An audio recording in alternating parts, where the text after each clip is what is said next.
So we're going to talk tonight about the issue of Amalek and Yitro. Right? What does that mean? That once the Jews left Mitzrayim, we already had the issue of the crossing the sea and the splitting of the sea, and all these things, and we talked about at length about the man. Also last week we talked about the man, this food that they were eating from the sky. So now, right, the next event that occurs basically is like this, right? That once they cross the sea, they start now to move in the desert, one station after another. They covered a lot of stations.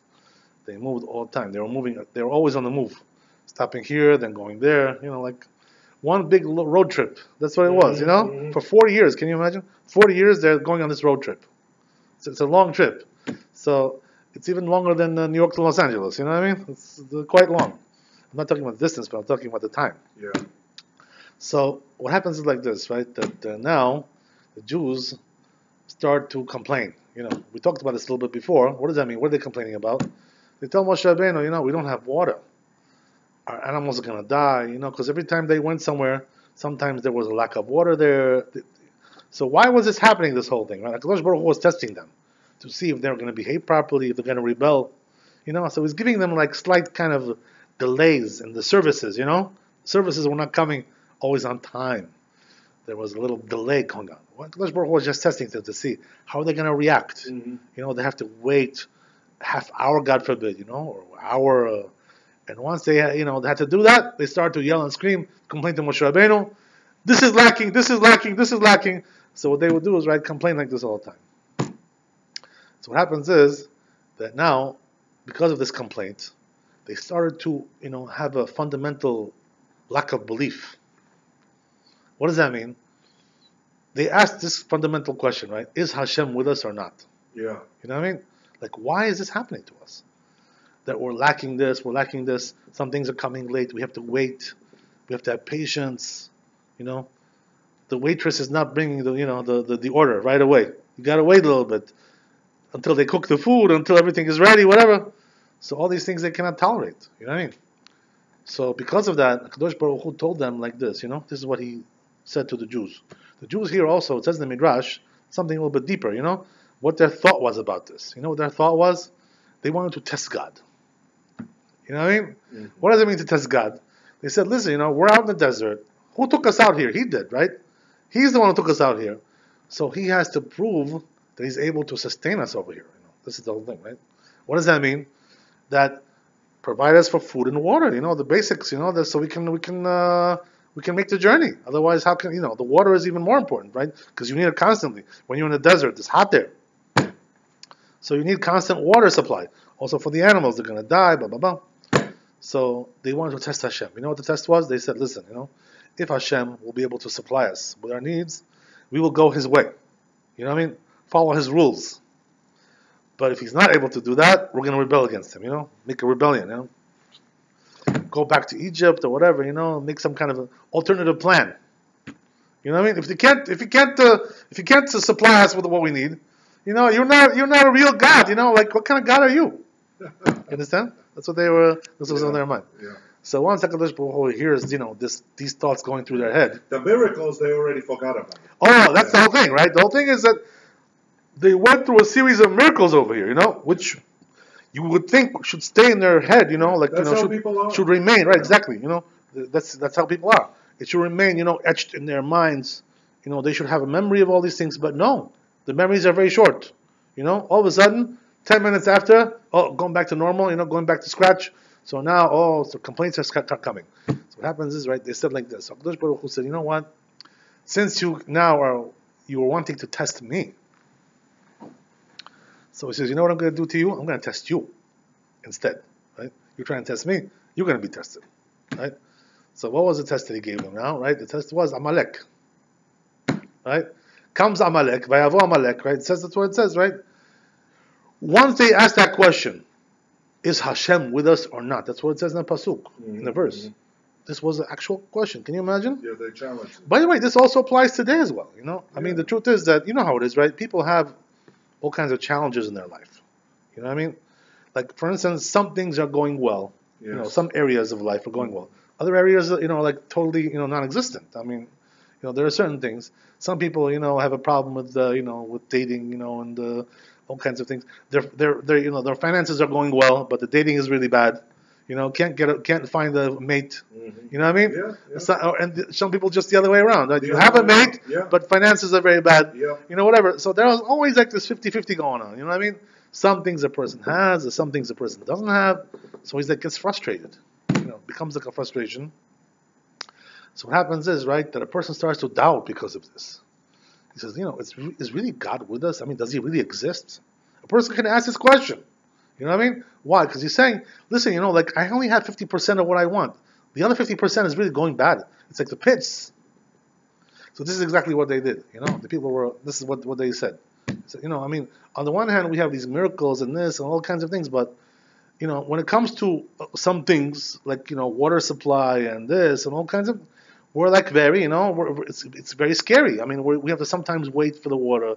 We're scared, we're just going to like dry up and die. Mm-hmm. It's a very frightening experience. Yeah. So we're starting to panic. So this is why Amalek came. So the Chazal say, right, that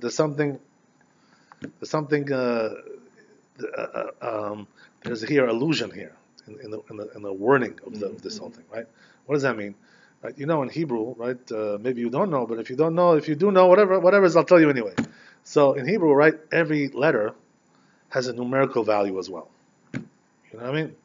So what does that mean? Aleph is 1, Bet is 2, right? And so forth, so on. Then when you get to Yud, it's 10.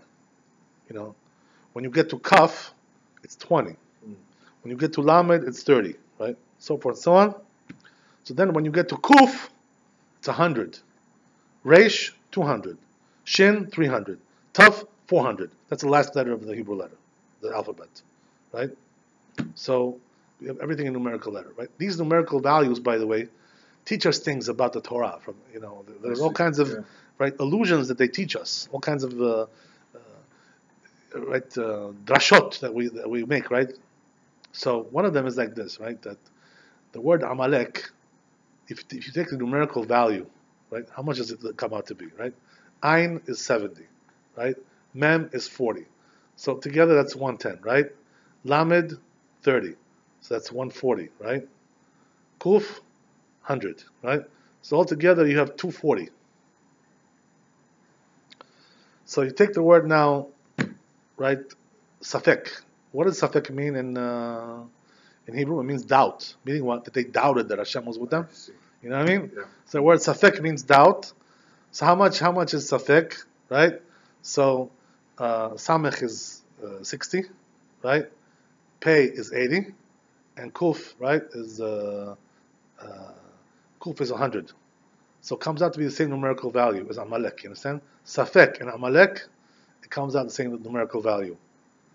So what do we learn from there, right? We learn from there that a person who has doubts about his beliefs, he's not sure if God is with us or not with us, so forth and so on.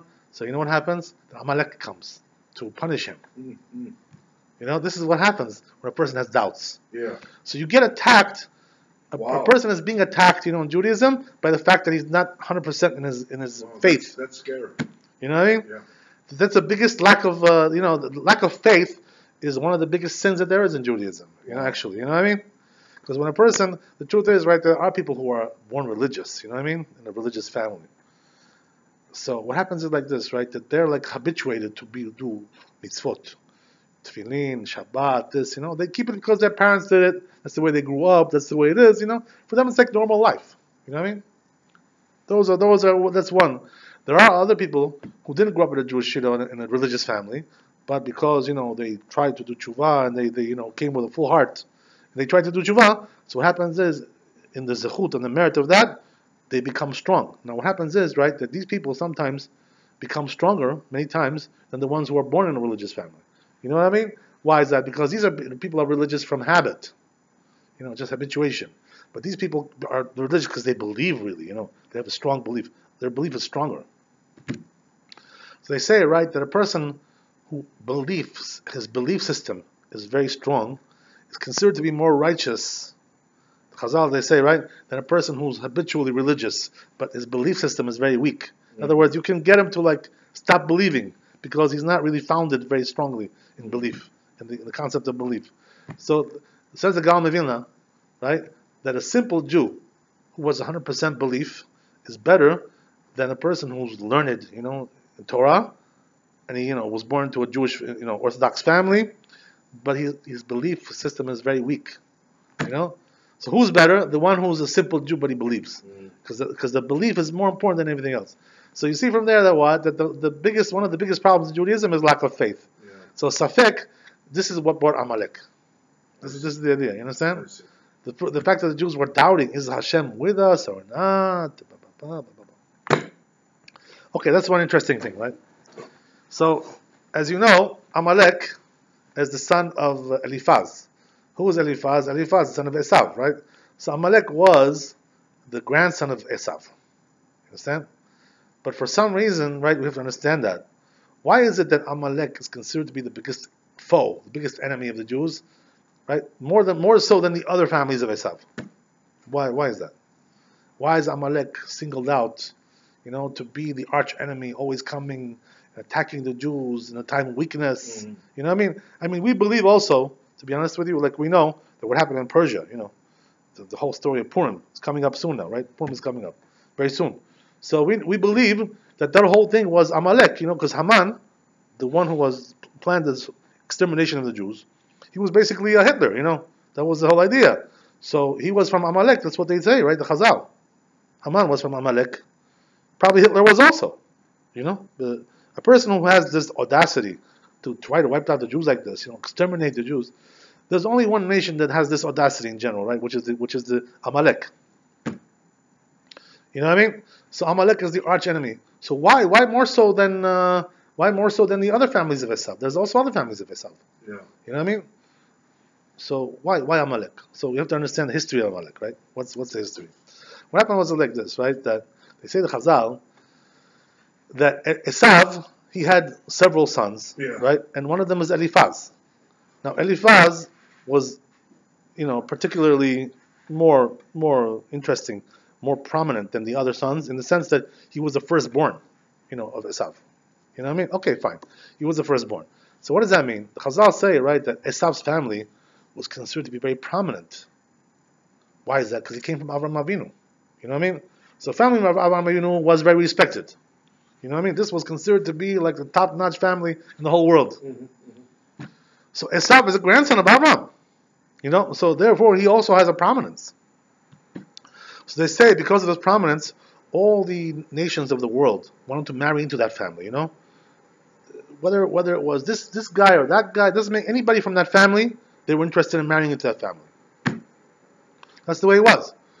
So because of that, what happened was that there was a certain princess at that time. Her father was a lord, some kind of a governor, whatever, right? So her name was Timnah, this lady, right? She was living in the south of Eretz Israel, in the southern part, south of Eretz Israel, even more south. So over there, right, there was her family, and she was dying to marry also into this family, Timnah. She was not from that family, but she was dying to marry in. She wanted to get in, get into the act. You know what I mean?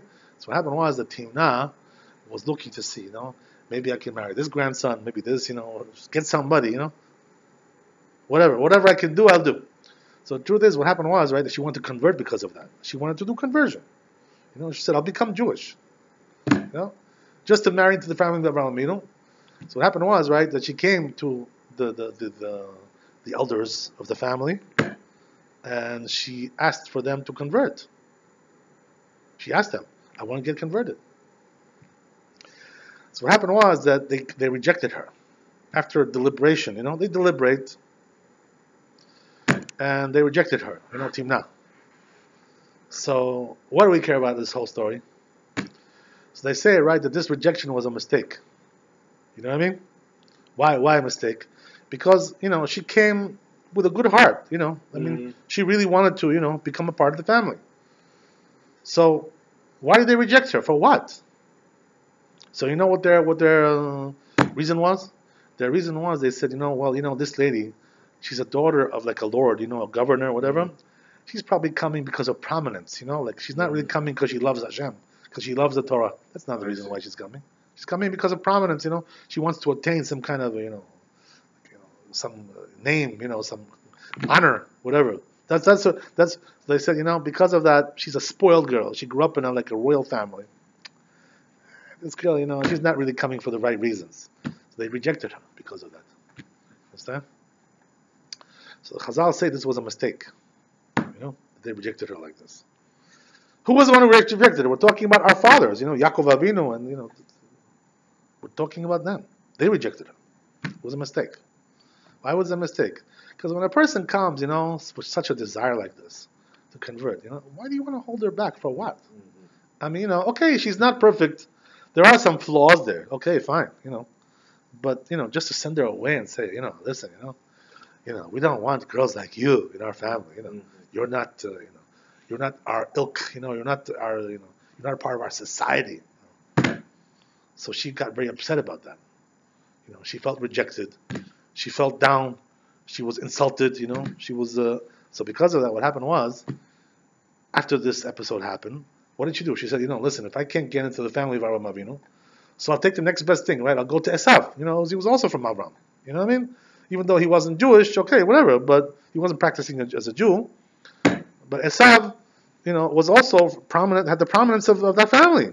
So therefore, she went to Esav, and she said to Esav, listen, let me get into your family. So what happened was that she married Eliphaz, right? But the truth is, right, it's not really a marriage, though. What does that mean? That Eliphaz took her as a pilegesh. You know what that means? A concubine, like a girlfriend, basically. She wasn't, in other words, Eliphaz didn't think of her as prominent enough to take her as a wife, as a full-fledged wife. So he took her as a concubine. You know what I mean? Girlfriend. Like something on the side, One of those girls, on the side. You understand? And she was happy to do that. Why? Because she wanted so much to get into his family. She was willing to take like a second-rate position like that. She didn't care about it. That's how people were so impressed with the family. They wanted to get into this family. This was considered to be like a big thing in that generation. So what happened was, right, that she went for this. So Kadosh Baruch Hu, right, after she married Eliphaz, she had a daughter, and the daughter she had a son. The son was Amalek. You understand? So what do we learn from there, right? That Chazal say, to explain, that the reason why the arch enemy of the Jews came from her is because she was rejected by the Jews. Understand? In other words, when you get rejected, it's like, there's a vengeance there, involved. You understand? So the Jews always step on their own feet. Yeah, well, you know what I mean? Yeah. So she got rejected, and because of that, Kadosh Baruch Hu gave her this son, who's going to be the arch enemy of the Jewish people, as a vengeance for her rejection. I see. Which is considered to be, this is like something really amazing. Yeah. You see from there, what Kadosh Baruch Hu doesn't take anything lightly. When you mistreat a person, no matter who it is, you have to pay a price for that. There's a price to pay for mistreating anybody. You know what I mean? Why do you want to, mistreat a person? Yeah. Treat him with respect. If he wants to convert, why not? What's the big deal? What? She's a gangster? What? She's a murderer? What is she?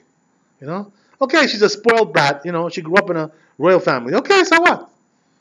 That means she can't convert because of that? It's not right. That's not true. So therefore, right, this is why Amalek came from her. This is the reason. As a vengeance for this, right?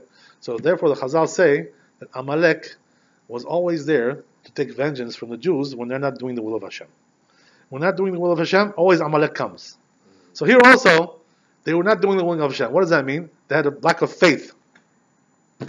So therefore he sent Amalek to show them. You see? Now I'll show you. You want to test me? I'm going to test you now. Right? This was what happened. But you know what it is? With all this, I mean, let's take a practical look at what's going on here. Look at the map. Okay? Comes Amalek. Now, right? The truth is that Amalek is a big Rasha. Why is that? Because he had the audacity to attack the Jews when they left Mitzrayim. In other words, they were left with a high hand, strong, powerful, miracles. Hashem is with them, clouds of glory, protection, all kinds of miracles going on. the man, all kinds of things, they're being fed from the sky, and still he has the audacity to come and attack. You see that God is with them, and you still don't care, regardless of anything, I'm coming to attack. Because, that's how much I disregard you. I don't regard any of these things. I disregard that. For me, it doesn't make any difference. This is the audacity of Amalek, the chutzpah, right? Amalek is a chatzuf. Chatzuf, you know what that means? Arrogant. That he's so arrogant that he doesn't regard anything that he sees from God. Doesn't care about it. Comes and attacks anyway. This is an unbelievable thing, right? So, right, what happened was like this, right? But the problem is, practically speaking, okay, Amalek came. So what? You came. Okay, very nice, How are you really going to make a war with the Jews? The Jews are inside the clouds of glory. You can't even get in there. You know what I mean? They were being protected by the clouds. So no enemy was able to get into those clouds. You know what I mean? All the Jews are over there standing inside the clouds. So you come, okay, you come. Where are you coming to? You coming to the Jews? Forget about it. They're all sealed up in there, So how are you going to attack them? Is the question, right? So what happened was, right, that they weren't able to attack anybody who was in the clouds. Impossible. So what did they do? What they did was they picked on the weak ones who were outside. You understand? So what does that mean? Right? The ones who sinned had cardinal sins that they did, which made them be ejected from the clouds. You know what I mean? So the ones who had those cardinal sins, what happened was that Kadosh Baruch Hu, right, he kicked them out of the clouds. They were outside, and Amalek came and attacked them. This is what happened. Right? So now they're attacking those people outside the clouds, killing them, doing all kinds of damage. By the way, they say the damage that they were doing was very, very sick also, like very obscene kind of stuff going on there. What does that mean? That they were cutting off their, their members, their penises. Can you imagine? That's what they were doing. They were cutting them, why were they cutting off their member like this? For what? So what they were trying to say is like this, like insult to God. Like you gave them, these circumcisions. What are they worth? We're throwing them at you. They used to cut them and throw them at like in the sky. Like they're not worth nothing, right? Yeah, mockery. Yeah, exactly. That's what it was. Amalek was a total mockery. We don't regard anything like that. We have no regard for these things. So therefore, they made a big ruckus over there outside the clouds. So now Moshe Rabbeinu, right, and Yoshua bin Nun, his servant, his minister, are inside the clouds. So they see what's going on outside. They see, right? They came to attack. So now what happens is, right, Moshe Rabbeinu says to Yoshua, listen, I want you to go out there and make war with Amalek.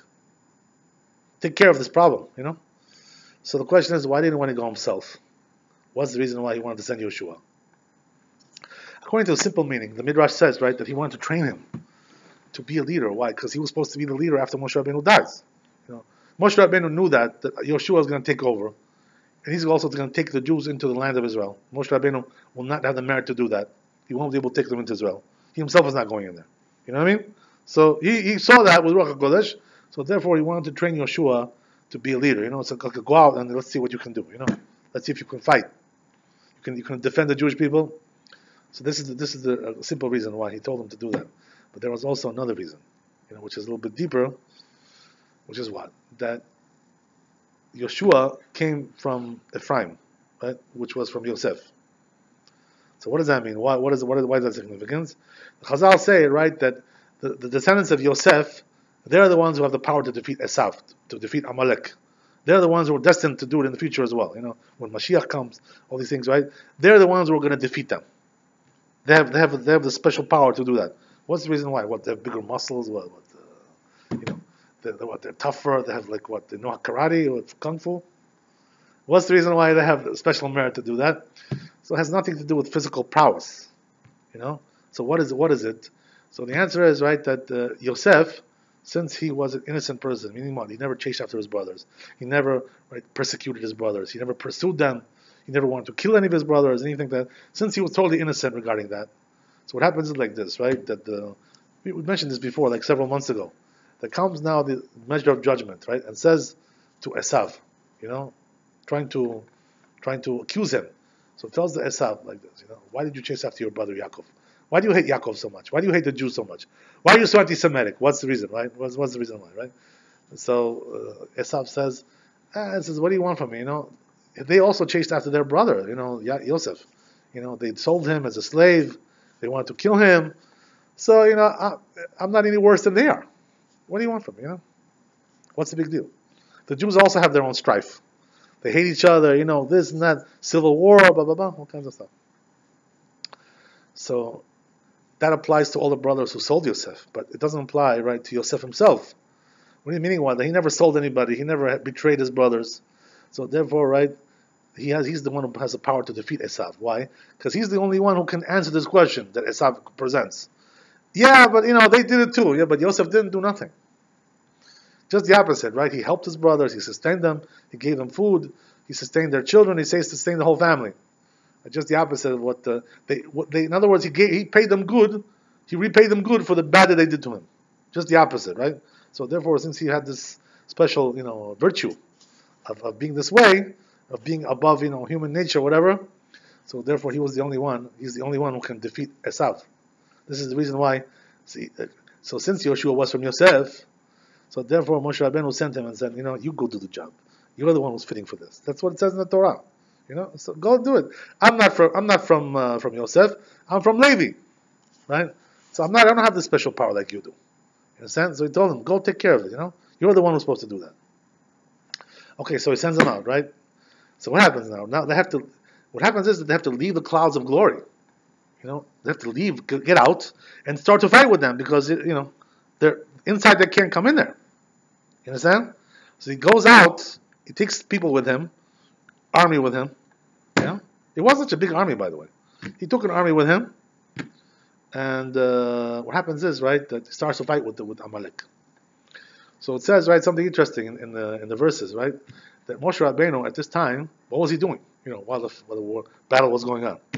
So they say, right, that he went up to the mountain. There was a mountain there, right? This whole thing, right? You can probably see it, you can imagine.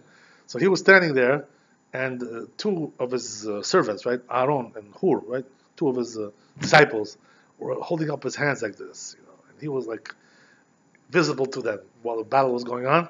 So they say, right, that his hands were getting tired.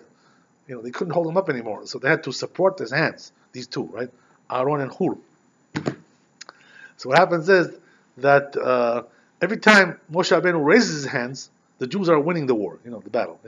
Every time he lowers his hands, they start to lose. So the Gemara asks a question about this, right? Like, what does it have to do with his hands? Like what? Because he raises his hands, they're going to win the battle? What does it have to do with that? What's the connection between this and that? Doesn't make any sense. What's So they said the answer was like this, right? It wasn't really the fact that he was raising his hands or not. That's not the issue. The issue was that when they saw him raising his hands, their heart was more concentrated to Hashem. So therefore they were able to win. So when a person, his heart is Hashem, he's able to defeat the enemies. But when his heart is like, wishy-washy, flimsy, spineless jellyfish, so then he can't defeat. So when they saw Rosh Rabbeinu raising his arms, that gave them the faith in Hashem to win the battle. That's what it was. So what happened was that Yoshua did a very good job. He defeated Amalek, put them, like out of business. He almost killed them off totally, right? Didn't kill them off totally, but he almost killed them off totally. And there was still some bombs left over there, Some bombs got left over. But basically, he put them, gave them a big, big blow. And so therefore, they won the war. So, okay, very good, Baruch Hashem, very, very, very good. So what happened was that after this war was won, though, even though the war was won, but there was actually a big loss over here. Chazal say, right? What was the big loss? The big loss was that this created a crisis in the Jewish people. What does that mean? That they had the Amalek had the audacity to attack the Jews with all this protection from God and all these, miracles that were going on.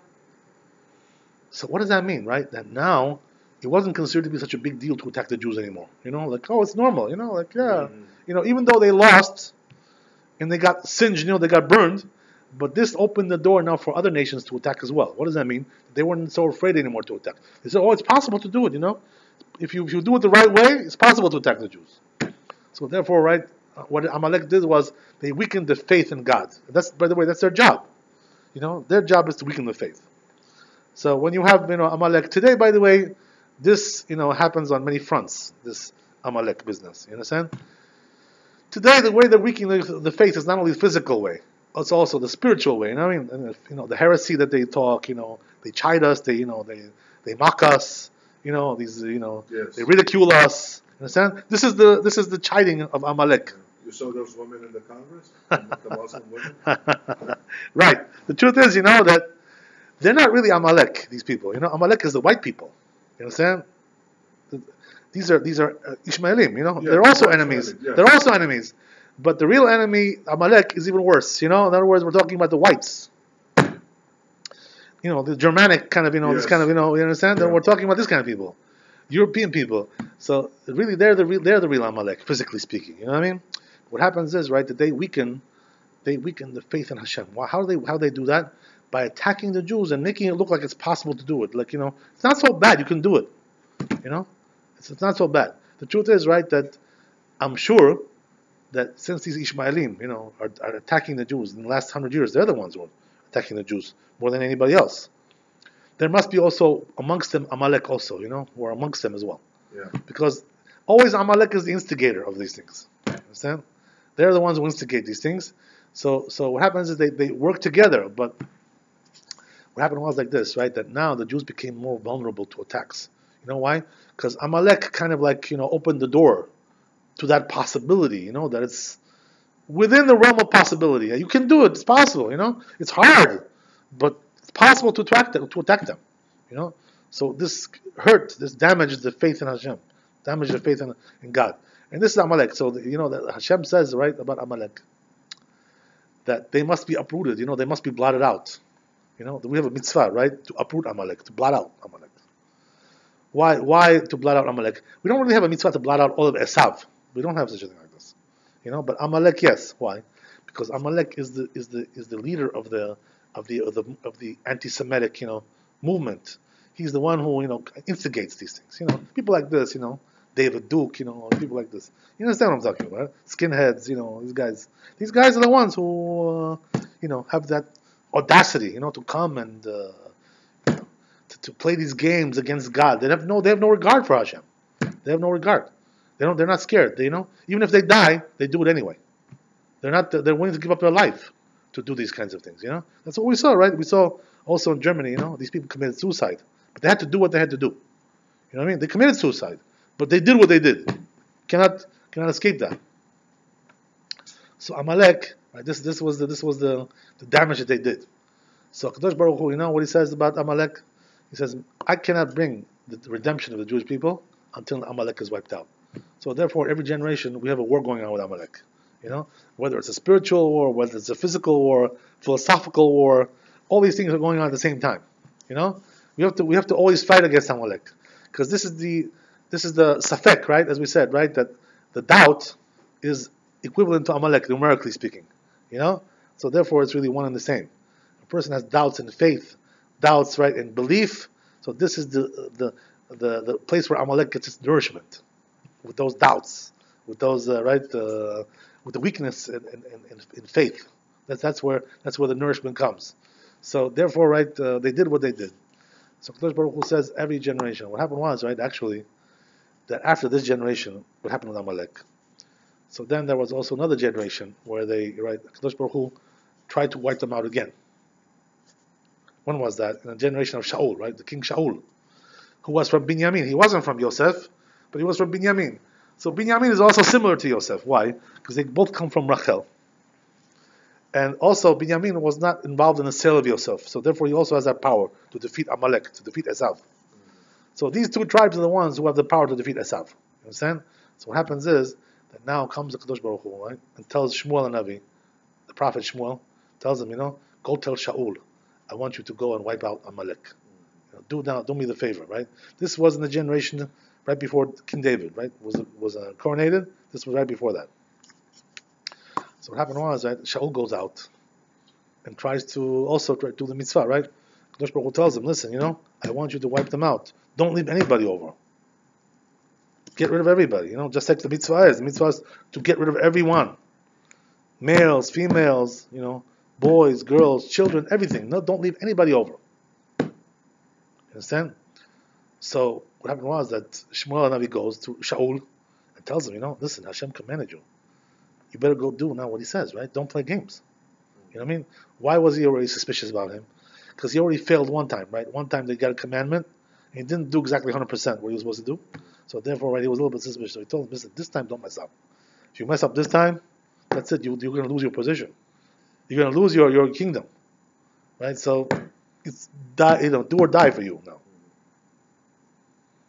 So what happens is, right, that Shaul goes and tries to do the job.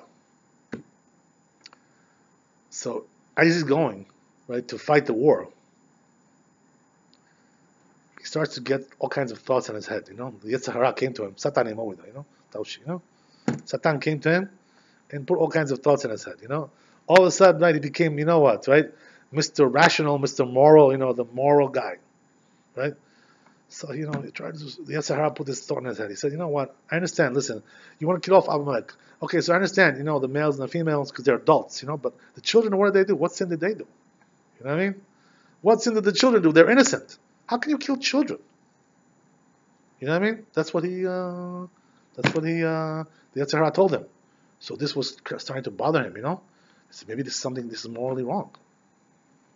This is not right to wipe out Amalek like that. But Hashem said, no, you got to wipe out everybody. So, it's hard for him to deal with this. So what happens is, he gets to the battle, starts to fight the battle with Amalek, right? What happens is that he did two things wrong, right? When he fought that war. He was supposed to wipe out everybody, right? The males, females, everybody. And even the animals, by the way. Right? Why about the animals? What do the animals do, right? The animals are also sinners? Right? What, they're also Amalek, the animals? What, the animals are anti-Semites? What kind of thing is this, right? So the reason was because Amalek, they say the Chazal, they were sorcerers, so they knew how to change into animals. They had to do like a spell. They had a spell that they were doing. So that spell was giving them the power to change into an animal. So therefore what happened was, right, that he told them to wipe out everything, everybody, including the animals as well. So now Shaul comes there, right? And he does the job, but once he gets to the last 5th percentile, he starts to waver, These doubts start getting into his head. So what happened was, right, that he left over 2 things that he didn't kill off, right? One was Agag, who was the king of Amalek. That was the name of their king, right? Agag. So and he also left over the animals as well. He didn't kill the animals. So the question is, why not? What do you care about these animals for? What do they do for you? So what happened was that he got pressured by the people in the army. They told him, they said, what's it to you, to kill off the animals? Let's make some, barbecue. Let's have something to eat. Let's make a party. We defeated them. We fought the war. Let's have a little, let's have a little party. What's the problem? Why are you killing the animals? For what? So he agreed to it. They pressured him. He got pressured into this. And also he left over Agag, right? It was the king. Why did he leave over Agag? Why? Because they say Agag was a very charming guy. He was like one of these, supple guys, very, cool, very cool, very gentle, gentle speech.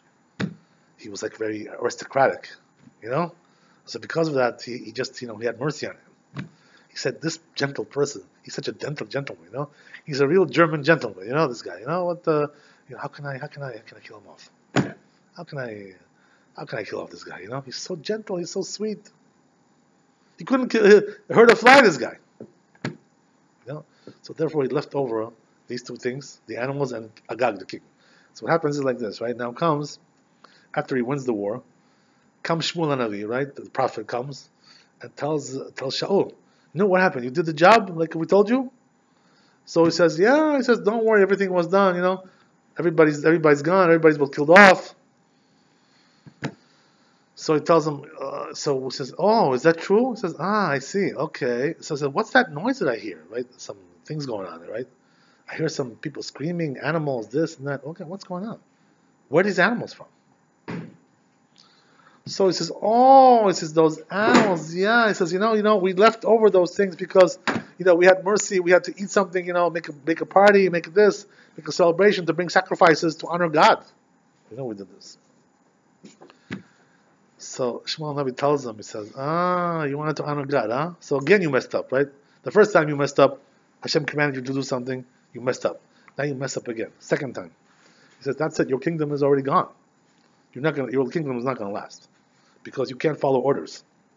You start to think your own kinds of thoughts, rationalizing this and that, all kinds of morality,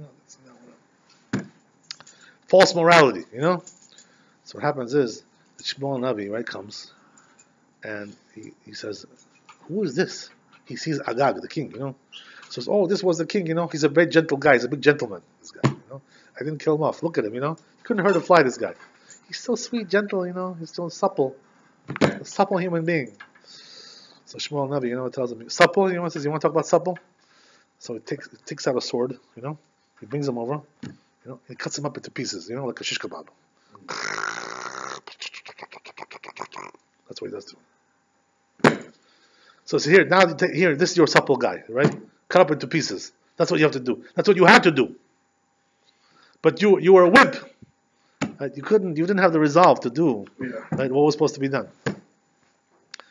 So what happened was like this, right? That so if he killed off Agag, and all the other nation was killed off as well, so then how did Amalek remain, right? So they say what happened was that before Agag was killed by Shmuel, he managed to find some girl, and impregnate her, So because of that, the line of Amalek continued from Agag. Wow. That's what happened. So because he was killed too late, you understand, he would manage to pull some kind of trick like that. So this is what happened, right? So Shaul was not able to do the final blow, right, with Amalek. So they say, right, the final blow is also going to come from the sons of Yosef. Right? They're the ones going to do the final blow to Amalek in the end of days, right? When Mashiach ben Yosef, right, this is his job to deal with Amalek. The job of Mashiach ben Yosef is to deal with Amalek, to defeat the nations, the enemy nations against the Jews. The job of Moshe Rabbeinu is also going to come back, right? His job is different, right? He doesn't have that job. He's also going to come back. Moshe Rabbeinu, his job is to wipe out the Erev Rav, right? All these people who are, heretical Jews, these people who are against the Judaism, but they're Jewish. That's his job, Moshe Rabbeinu, right? That's his job to wipe them out. Why his job? Because he's the one who converted them, right? He was the one who mistakenly converted them by mistake. So therefore, Kadosh Baruch Hu says, since you made a mistake by converting these people, now you're the one who has to deal with them. So therefore, right, what happens is it's going to be, when Mashiach comes, right, there's going to be three people there. Mashiach ben Yosef, to take care of Esav, right, Amalek. Moshe Rabbeinu is going to come to take care of the Erev Rav, right, to wipe them out. Right. And Mashiach ben David is going to be, basically uplifting the Jews, doing from a side of kindness. You know what I mean?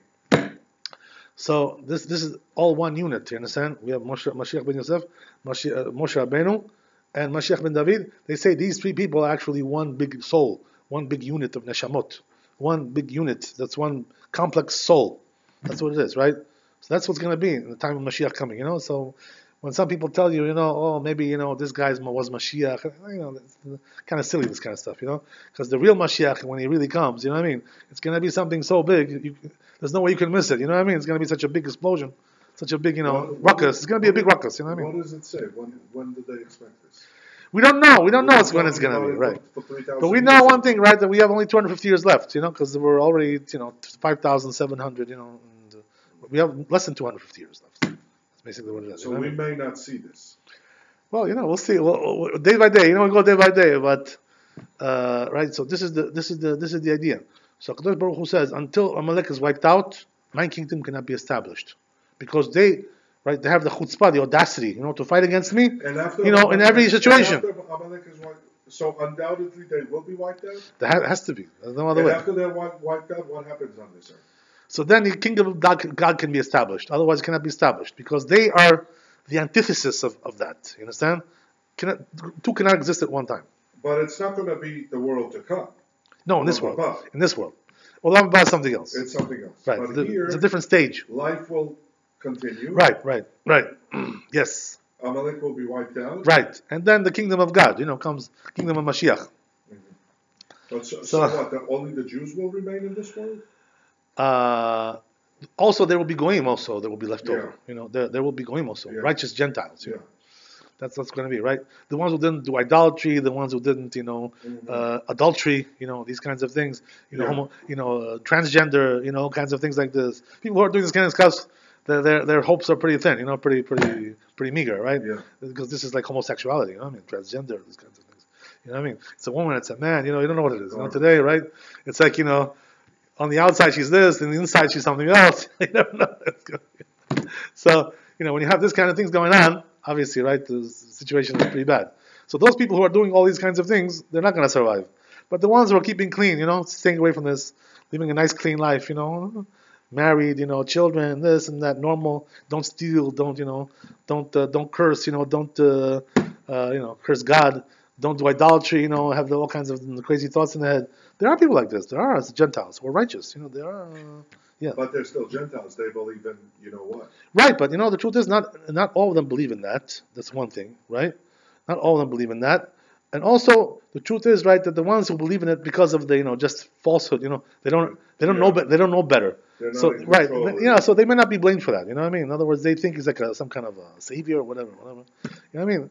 So Hashem will forgive them for that. And why? Because they were doing it from just because they inherited from their fathers like that. They didn't know what was the truth. You know what I mean? They don't know this. It's a tradition by them. By now. Yeah. It's a tradition they have received from their fathers. You know what I mean? But the ones who are like turning into an idol, there's different levels of that. You know what I mean? There are some who consider it more like something more normal, right? Yeah. But there are other ones who make it total idolatry. What do you think will happen to the Vatican? Total destruction, right? That's what it says, right? The Rome will be totally destroyed. The city of Rome, with all the idols over there, these statues, these statues are idols. Let's face it, let's get to the reality. That's these things have to be totally destroyed, totally wiped out. That's Amalek. This is Amalek. You know what I mean? That whole structure that we have over there. By the way, their New Testament also deals with this of the second coming. Yeah, but it's a totally different. It's a different narrative. Believe me, it's a different narrative altogether, right? So okay, fine. So now we understand, right, a little bit now. Now let's get to the issue of Yitro, right? So we can finish off this, right? The icing on the cake, right? Whatever. So now Yitro, and right after Amalek is wiped out over here, not totally wiped out, but almost wiped out, defeated, right? Now comes Yitro all of a sudden. This is like juxtaposed one to the other. These two episodes. So what does that mean? Yitro, what is he coming for, right? Because Yitro, the truth is, they say, right, that Yitro was also part of this whole gang. He was involved in this whole society. What does that mean? That he was living in Mitzrayim. He was living in Egypt at that time. The Jews were there. So he was actually one of the advisors of Paro. You understand? Paro had three main advisors. He also had others as well. His three main advisors was Yitro, who was considered to be like a wise man at that time, one of the wise men, right? The president's men, these kinds of people, right? So then they had Bilam, right? Bilam Rasha. He was the big Rasha, but he was also very wise. He had a lot of wisdom. The third one was Eov, right? Also a very wise man, very righteous man. So they say that these were the three main advisors of Paro. You know what I mean? Chief of staff, Secretary of State, Secretary of Defense, these kinds of people. So what happened was that Paro, when he took a counsel with them regarding the Jewish, the final solution for the Jews, they wanted to make at that time, right? There was a final solution. The Jewish problem, whatever. So what happened was that he took counsel with them. What should I do? Should I enslave them? What should we do with the Jews? How should we deal with them? So he got three different answers from these advisors, right? Bilam told them, enslave them, Yeah, that's the best thing to do. That's why he was killed, right? Those people killed him in the end. The Jews killed him in the desert. We're going to talk about that later on, right? The narrative continues over there later on. So what happened was that Bilam was killed because he advised Paro to enslave the Jews. What about Yitro? What about Yov, right?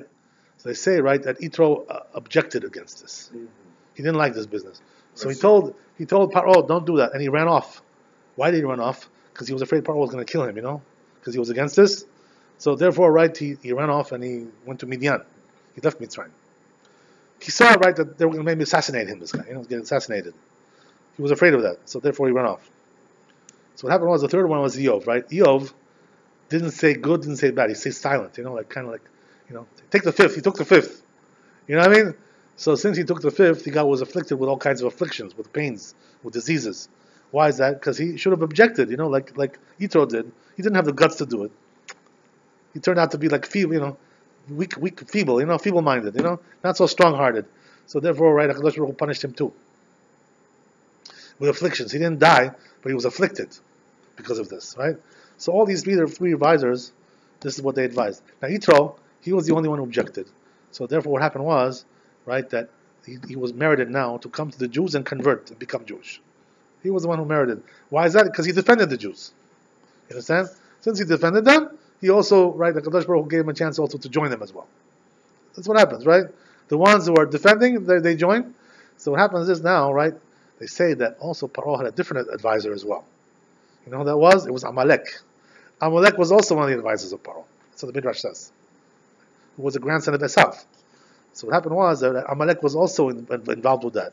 He told Paro to enslave the Jews, and so forth and so on, you understand?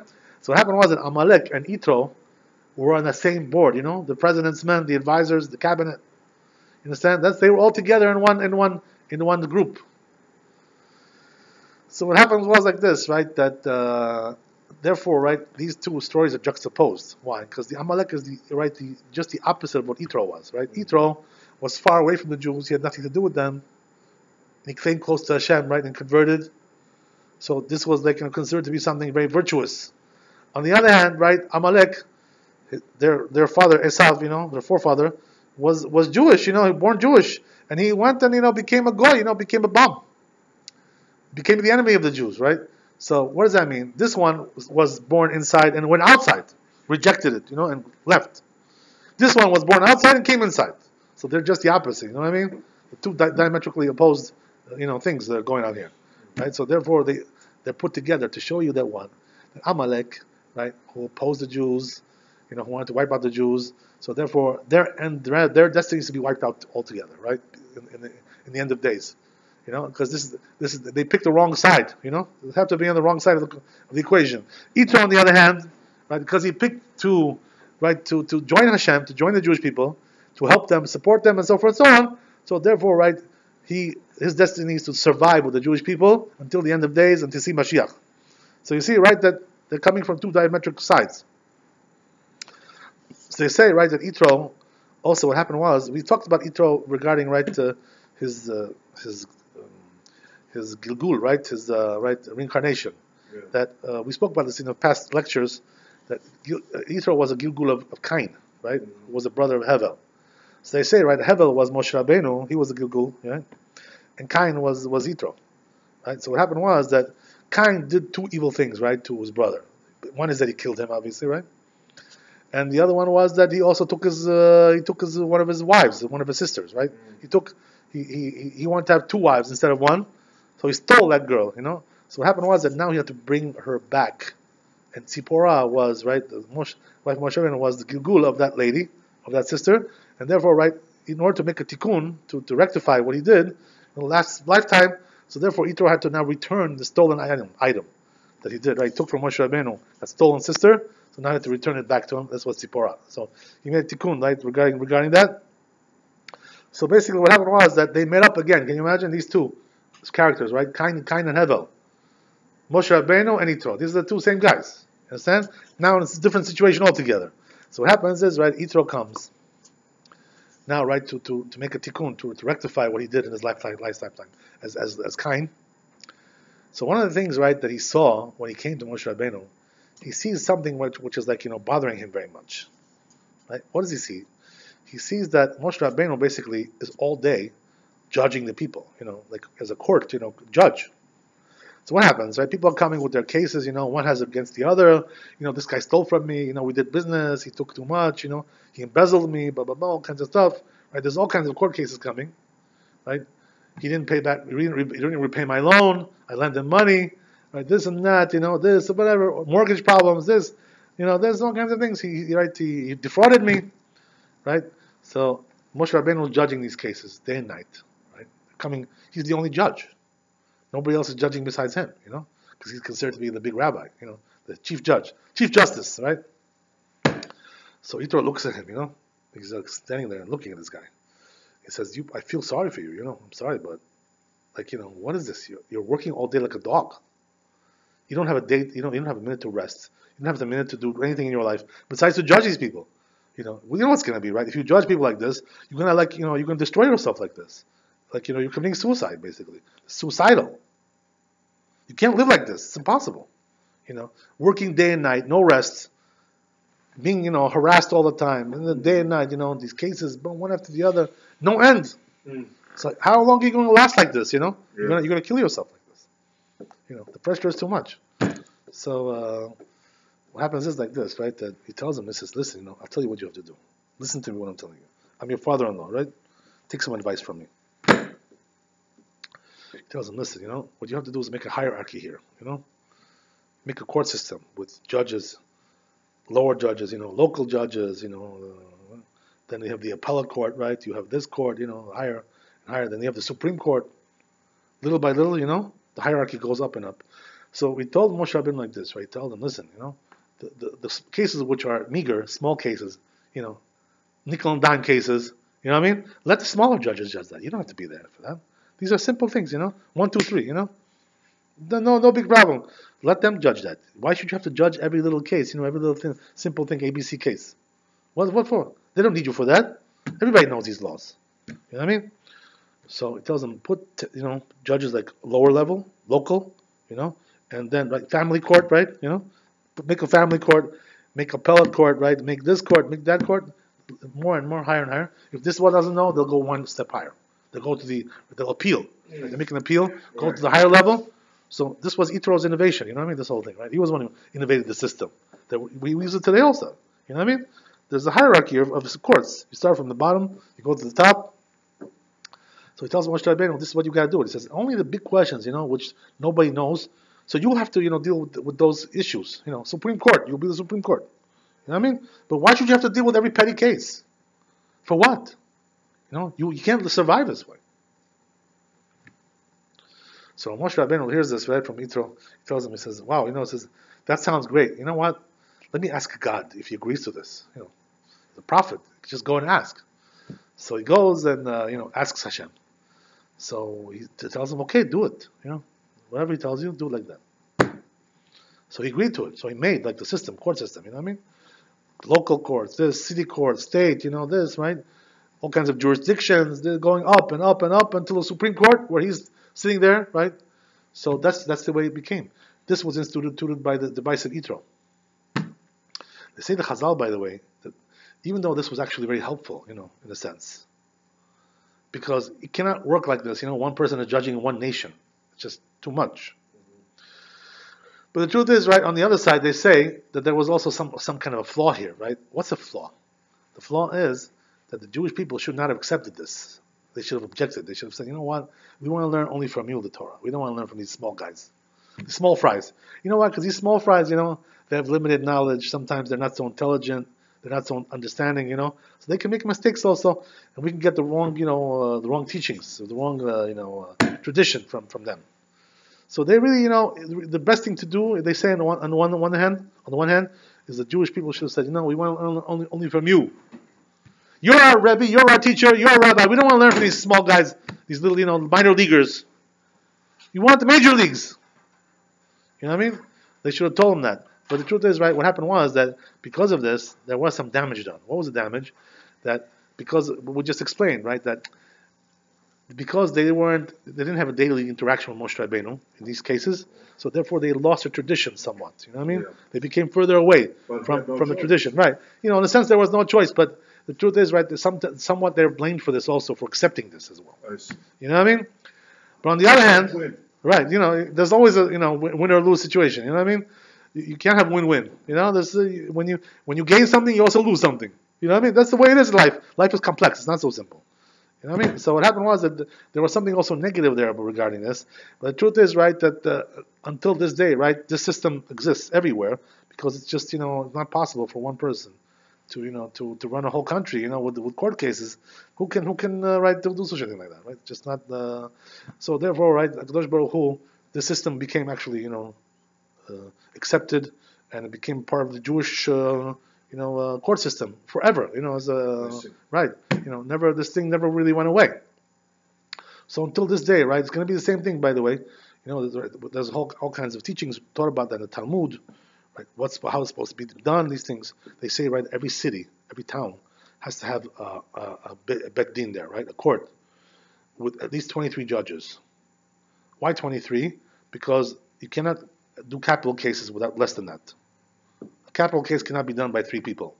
It cannot be done by 10 people, right? Even the Supreme Court has 8, 10, whatever, 14, whatever it is. But by us, 23 is the minimum for capital cases. You cannot judge capital cases with smaller than that. So therefore, every town has to have 23 judges, at least, right? That they can do a capital case. And if they're not sure about what's the halakha, so then they go to the higher level, right? Appellate this, appeals court, right? And then go to the Supreme Court, if they can't really solve the problem. They go all the way to the top, right? That's the way it is until this day, right? That's the way we do it. So Yitro, right? What happened was that he became a part of the Jewish system, hierarchy. He became a foundation of the Jewish people. You know what I mean? Also, they say, right, that many of his descendants were great judges, great rabbis. You know what I mean? So Yitro is just the opposite of Esav and Amalek. Amalek came to destroy the Jews.